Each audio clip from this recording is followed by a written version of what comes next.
Chapter 1. Alex. Drunken Poet. Anyone in this forum available to answer a few questions about ICS 100 certification? Index Echo. Yeah, I have ICS 400, ARFF, and NIMS IS 700. What do you need? If the accidental conflagration had occurred at any other time, it wouldn't have been a problem. We'd have put it out with a wet bar mop before anyone was the wiser and gone on with our lives. Unfortunately for me, tonight was not my night. So when the fire started, it happened to be at the exact same moment our town's new fire chief walked into my restaurant with the sheriff. What the actual fuck? The angry man in a navy blue Legacy FD fleece asked again, glaring at me. He stood too close, wedged behind the bar, wielding my $250 Amerex fire extinguisher, which he just discharged all over my beautiful, hand-carved bar as if he had no idea the effect potassium citrate and acetate had on burled walnut. I ignored him and called through the opening behind the bar to the kitchen, "Kareem, please grab some clean, damp cloths and dry cloths, quickly." Chemical solution came close to dripping from the edge of the bar as I lunged to stop the flow with the towel tucked into my back pocket. Fuck, I muttered under my breath. "Can you please move?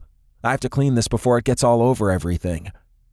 The man reached for the small bottle lying next to the charred remains of my napkin and straw holder and held it up. It was the sanitizing spray Tavo had been using, too close to the Bacardi 151 float I'd been flickering a lighter on. The combination of the two had caused the flaming kerfluffle in the first place. The grumpy fire chief nudged me back with a fingertip to the shoulder. "You will not touch anything." I ignored the odd twinge I got from feeling his finger on me. The older man was sexy as fuck, no doubt about it. Thick, wavy hair that was more salt than pepper, dark eyes that seemed happiest pinning people like bugs on a board, and broad shoulders. Most of all, a commanding presence. But so far, it seemed like he had the personality of a meat grinder. He continued with another soft poke. "This is now a crime scene, and disturbing it is a violation of crime scene." I barked out a laugh. "Guy, it's a small mishap at best." "Your mishap appears to be deliberate arson, and as such I will be doing a full investigation." I opened my mouth to tell him just how ridiculous he was being when I remembered the first time he'd come in here a few weeks ago. Wait, is this about the day we met? About me not knowing who you were?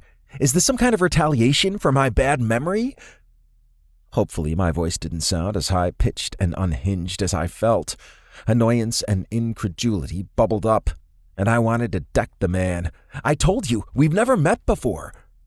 And I could say that with certainty because the man was sex on a stick. I would have wanted to climb him and beg him to do dirty things to me. But now that it turned out he was an asshole, maybe it was a good thing we'd never met. His jaw clenched. "We've met. More than met, in fact. And if you want to pretend otherwise, that's your decision. But no, this has nothing to do with our previous encounter. It has to do with fire safety. Public safety." "When exactly did we meet?" I asked, letting Kareem take over the cleanup from the other side of the bar while I kept the chief's focus turned slightly away. The less evidence of this minor incident, the better, because I'd remember you with all this, I waved my hand to indicate the whole of him, bluster and general assholery. His eyes widened and then narrowed. 3 years ago in Amsterdam. Ring a bell. I thought back to the only time I'd ever been to Amsterdam. It was during a layover from France on the way to meet the rest of my family in Iceland, but that had been more like 8 years ago, because I'd been at Chateau de Pomade finishing my Level 3 WSET qualification. Before I could tell him any of this, Sheriff Westland approached and made eye contact with the frothing fire chief. "Chief Kincaid, I'm sure this was nothing but an accident, and since you were so quick to react, there's not much harm done other than a ruined whatever that was," he said, nodding toward the melted napkin caddy and the finish on my bar from the K-class extinguisher. I muttered.